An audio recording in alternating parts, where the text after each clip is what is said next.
નમસ્કાર ખેડૂત મિત્રો, હું ધવલ દલસાણીયા આપણી યુટ્યુબ ચેનલ કૃષિ ગીતામાં આપ સૌનું હાર્દિક સ્વાગત કરું છું। તો ખેડૂત મિત્રો, અત્યારે જોઈએ તો કે શિયાળુ સિઝનમાં ગુજરાતમાં ઘણા બધા વિસ્તારમાં ઘઉંનું વાવેતર થશે। તો ખેડૂત મિત્રો, ઘઉંનું ઉત્પાદન આપણે 60 થી 70 મણ લેવું હોય તો આપણે કઈ જાતનું વાવેતર કરવું? તો અત્યારે જે નવી જાત છે બરોબર ઘઉંની, તો તેના વિશેની તેની ખાસિયત શું છે, તો તેના વિશેની સંપૂર્ણ માહિતી આપણા વિડીયોમાં આપશું। અને તેના સિવાય આપણે ટોપ 3 જાત કે જે સારામાં સારું ઉત્પાદન ઘઉંની આપે છે, તો તેની સંપૂર્ણ માહિતી આપણા વિડીયોમાં આપવાના છીએ। તો વિડીયોના અંત સુધી તમે જોડાઈ રહેજો, જેથી કરીને સંપૂર્ણ માહિતી તમને મળી રહે। અને હા, હજી સુધી જે ખેડૂત મિત્રોએ આપણી કૃષિ ગીતા ચેનલને સબસ્ક્રાઇબ નથી કરી, એ કૃષિ ગીતાની બાજુમાં સબસ્ક્રાઇબ બટન છે, તેના ઉપર ક્લિક કરીને સબસ્ક્રાઇબ કરી દો, જેથી અવનવા ખેતીલક્ષી વિડીયો આપના સુધી પહોંચતા રહે। ખેડૂત મિત્રો, હવે આપણે વાત કરીએ કે ઘઉંની નવી જાત કે એ મહત્તમ ઉત્પાદન ક્ષમતા ટૂંકમાં ધરાવે છે, તો તે વેરાયટીની આપણે સૌ પ્રથમ વાત કરીએ તો કે તે વેરાયટીનું નામ છે GW 513 અને તેની મહત્તમ ઉત્પાદન ક્ષમતાની વાત કરીએ ને તો 77.4 ક્વિન્ટલ પ્રતિ હેક્ટર તેનું મહત્તમ ઉત્પાદન છે। તો હવે તેની ખાસિયત વિશે આપણે વાત કરીએ કે તેની ખાસિયત શું છે। તો સૌપ્રથમ તો કે જે આ નવી જાત GW 513 છે, એ જાત છે એ બહાર પાડવાનું વર્ષ કહું ને તો કે 2021 છે। 2021માં આપણે GW 513 વેરાયટી ઘઉંની બહાર પાડવામાં આવી હતી ને એનું સંશોધન છે એ ઘઉં સંશોધન કેન્દ્ર વિજાપુર ખાતે જે આવેલું છે તેના દ્વારા કરવામાં આવ્યું હતું। અને આ વેરાયટીની ભલામણમાં છે એ પિયત પરિસ્થિતિમાં સમયસરની જે વાવણી આપણે કરતા હોય એના માટે ભલામણ કરવામાં આવે છે। હવે 74થી લઈને 110 સેન્ટીમીટર સુધીની છોડની ઊંચાઈ રહે છે।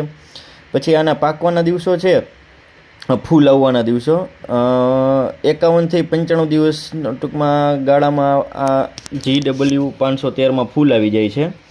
અને સરેરાશ ઉત્પાદન જો વાત કરીએ ને કે ગુજરાતના માનો કે કોઈ પણ વિસ્તારમાં આપણે આનું વાવેતર કરીએ તો 16 ગુઠ્ઠાના વીઘા પ્રમાણે હું તમને કહું છું કે 47 મણ ટૂંકમાં વીઘે આપણે આનું ઉત્પાદન છે।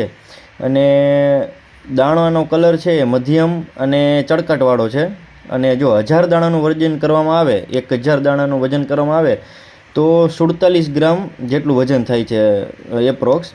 અને દાણામાં પ્રોટીનની ટકાવારી છે એ 10.7 છે। જે GW 513 છે એમાં દાણામાં પ્રોટીનની ટકાવારી 10.7 છે। હવે આમાં આપણે ઝીંકનું પ્રમાણ કહીને તો 39 ppm જેટલું ઝીંકનું પ્રમાણ આવે છે। પછી લોહનું પ્રમાણ કે જે આપણે ફેરસ કહીએ લોહ, બરાબર, તો એનું પ્રમાણ 36 ppm જેટલું આવે છે।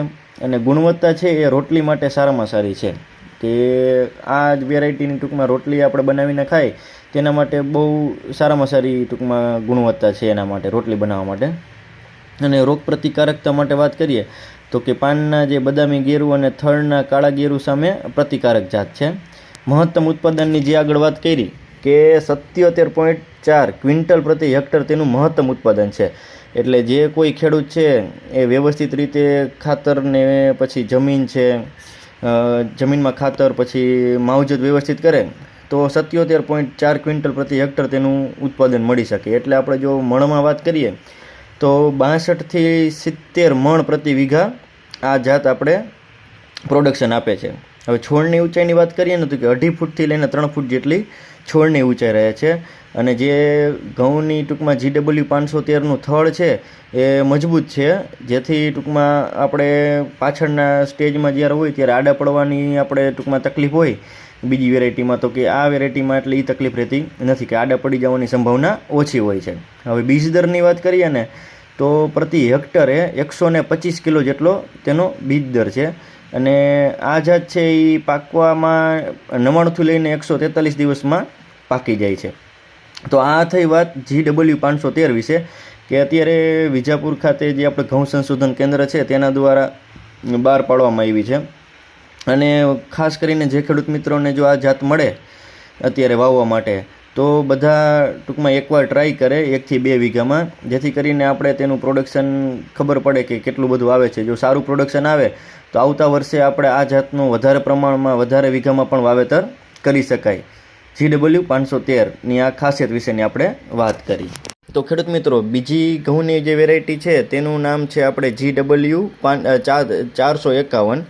તો એનું વાવેતર તો આપણે કરતા જ આવ્યા છીએ.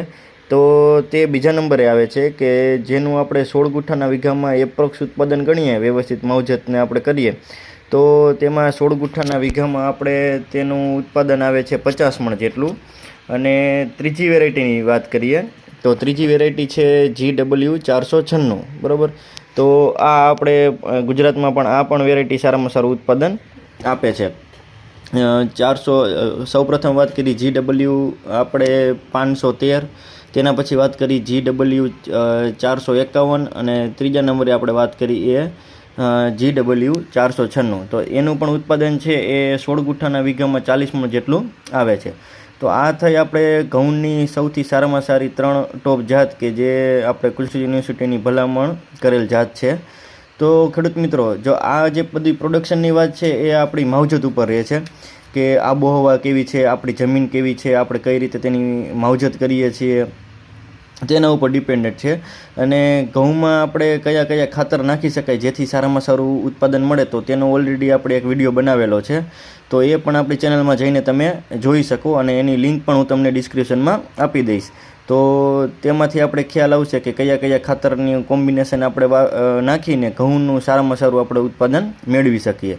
તો ખેડૂત મિત્રો, તમને આ માહિતી કેવી લાગી? જો માહિતી પસંદ આવી હોય તો આ માહિતીનો જે વિડીયો આપણો છે એ બીજા ખેડૂત મિત્રો ગ્રુપમાં શેર કરો અને આપણી આ કૃષિ ગીતા ચેનલને સબસ્ક્રાઈબ કરી દો. અને અવનવા આવા વિડીયો આપણી ચેનલમાં આવતા હોય છે તો આપણા સાથે આ જોડાઈ રહેજો. આભાર. જય જવાન, જય કિસાન.